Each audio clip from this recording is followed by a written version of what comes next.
it's Andrea, and I'm here to introduce the creative design team's Perfect Pandemic Presents series.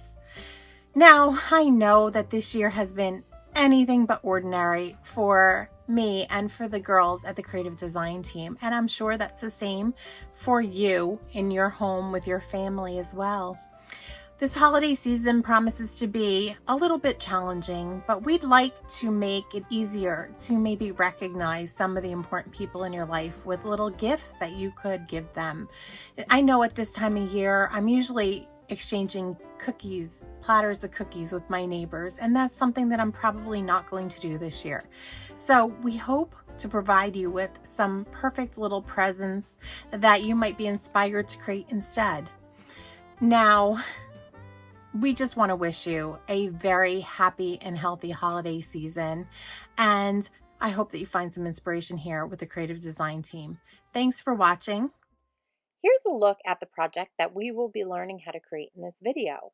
Now, not only is it quick and easy to put together, it is also very inexpensive, and that's important when you're making several of the same gifts. Let's start with the Merry Christmas Cricut cut.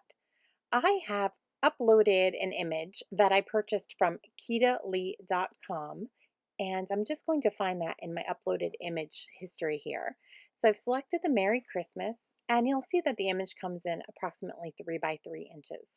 I knew I wanted to resize and to stretch this into an oblong instead of a circular image. So I've unlocked my image here, and I'm just going to change the width to 8 inches and the height to 5 3/4 inches because I felt that was a good size to put onto this ornament wall hanging. I have gone ahead and done that. It looks great. So we're going to make it, and we're going to use some Cricut vinyl that I had in my stash, and it is a pearly white Cricut vinyl. And I will also have my Cricut affiliate link down below for you as well. The project starts with this almost 12 by 12 ornament that I purchased at my local Dollar Tree. It's just a thin piece of wood, and it's perfect for creating this project. I have gone ahead and I've painted, pre-painted these so that they've had time to dry. And I painted with this apple barrel paint that I bought right at Walmart. It was 50 cents. And I painted it with a sponge brush. I probably should have given this one an extra coat because you do see some diagonal wood grain running through my project. And I've also decided to color in the top with one of our Spectrum Noir metallic markers. And that I've colored the top like, the metal piece that would be on a normal ornament.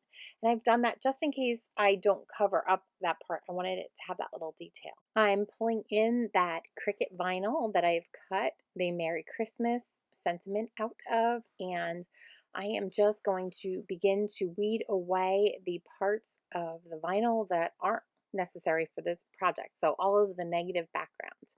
And I won't make you watch all of that detail because it does take me a few moments to get that apart. So here we have done almost all of the weeding, and you'll see that there's still a couple little spots. So inside of the H, I'm just going to grab with my Cricut tweezers. If you have a weeding tool nearby, you'll see me using that later. I did use that as well. And there we have it. That is our sentiment. Now, I'm just using some everyday contact paper that I also purchased at Walmart, and this thing has yards on it. And so I am using just a small piece that was left over from another project, and I'm just trying to get the backing off of the contact paper right now. But I find that's an excellent transfer paper to use. So basically, you want to be able to lift up those letters that are, lift them up in place. So that's where the transfer tape or the contact paper comes into play. And I'm just really burnishing that down onto the Cricut vinyl because I want to be able to pick up those letters so the sticky side of those letters is exposed when I peel this backing off. And I find that if I peel it back at a really, really sharp, I peel it back upon itself, I have the easiest time peeling that backing off. So I'm going to pull in my ornament, and I'm just going to center this. I want to keep it a little bit down low. I want to have more room up at top for all of the embellishments that I have planned. just once again using one of my weeding tools, and I'm just rubbing down or burnishing the Cricut vinyl to its ornament base. This way, when I peel this off slow and steady, you'll see that I didn't quite get the tops here of the M and the E and the R. So you can just grab those with your finger, or you can rub them down some more, which is what I choose to do. And I just peel that back to upon itself. And I find that that is the easiest way to remove even the transfer, contact paper now. So I hope those are a couple really quick and easy tips. And you'll see, I just used a scrap it's about a 6 by 8 inch piece of vinyl and a piece of contact paper, which I'm going to save and use again. I noticed the dot in my eye moved a little bit, so I'm just trying to pick that up and move it back so that it is parallel with the eye below it. So there we go. And I'm just going to use my hands to rub that down. And this is going to be an indoor piece of art, and I think it's fine. It'll stay on there. I've made some of these as ornaments last year, and they worked quite well. Now I have cut a bow out of one of our Close to My Heart Cricut cartridges, and I'm going to link those cartridges down below. I'm going to give you the actual design space file for the embellishments. And if you have Cricut access, or you have these cartridges, and then you'll be able to cut them. No problem. The only thing that I can't offer is that Merry Christmas image. You will have to go over to Katy and purchase that yourself. But they're very inexpensive, and they're so worth it. They make beautiful ornaments. Now I have gone ahead and assembled the bow, and I just want to give it some time to adhere to itself. Glitter paper sometimes is a little tricky adhering the layer, so I've used some of my old liquid glass and put that together, and we'll just set that aside. Now here are some pine boughs that I've cut using our Flower Market cartridge, and I'm just going to center those. In hindsight, I probably should have gone a little bit higher with those because I would have liked the bow to have been higher up at the top of the ornament, but it works out beautifully, and I might just make an adjustment in the next ornament that I do make. Just a few pieces of paper, cardstock from Close to My Heart. I am using New England ivy and fern for my sprigs here. And, I thought to move them up at this point, but no, they're adhered with that liquid glass. I'm also using the tails of the bow, and I'm shaping them around my finger because I want them to look like they're real, like a real bow. And so I wanted to give them some movement. And you need to take care when you put these down that they don't cover your sentiment, right? So I'm just really sending those off to each side, adhering those down with some liquid glass. Liquid glass works wonders. Now I've cut again out of the Flower Market cartridge, and this will all be in that Cricut file that I put down below.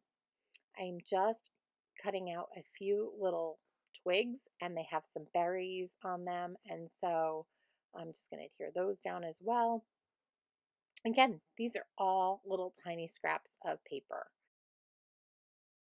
You can go ahead and bend those like I just did a little bit, but you'll see they give me a little trouble in the future. I probably should have put those down flat, put the berries on top, let the berries dry, and then given them some movement. I did it backwards. So just learn from my little mistake. I've got some berries that I've cut out of some old cranberry cardstock, but any of our current reds would work if you have a scarlet or a candy apple scrap laying around your craft room. Any of those would be bright and beautiful. They just, I wanted some contrast to the very neutral colors that we've used so far. So I thought some bright red berries. But if you had a neighbor maybe that you knew that their home had blue, you could do some really pretty little berries in glacier, and it would look gorgeous. You can totally customize this. You don't need to cut a gold glitter bow. If you want to cut silver instead, you could do that. It's fine. Make this your own. So I'm just fluffing up the little loops on the bow, and I'm going to adhere that down as well by putting some liquid glass. And I know that this is going to need just a little bit of help to, adhere down, really trying to push that down there. So I'm going to find just one of my Cricut weeding tools here on my desk and just put that down while we finish up the little touches on our ornament. So I've grabbed my stickles, and I just love how pretty the stickles look here when I color in the berries, but the liquid glass was not dry underneath. And so my berries are spinning a little bit as I'm trying to to put my stickles down. So it's making it a little bit challenging for me. I'll probably go back over this with more stickles once it dries at a later point in time. And this is why I was saying keep your little twig flat and then manipulate it and to have some movement when you're all done with this project, okay? As I finish up my stickling here, I just want to thank you for stopping by the Girl Plus Paper channel. And I would just like to tell you that we will be continuing on with the Perfect Pandemic Presents series tomorrow over at Julie's channel. And I will have the link here once she is live. And we will be treated to 6 beautiful projects this week. So here is my ornament, and I hope that you have enjoyed making that along with me. I'm personally so excited to see what the next 5 projects will be, and I hope that you consider becoming one of my subscribers if you've not yet done so, and hit the notification bell down below so that you don't miss any of my future projects. And as always, have a very creative day.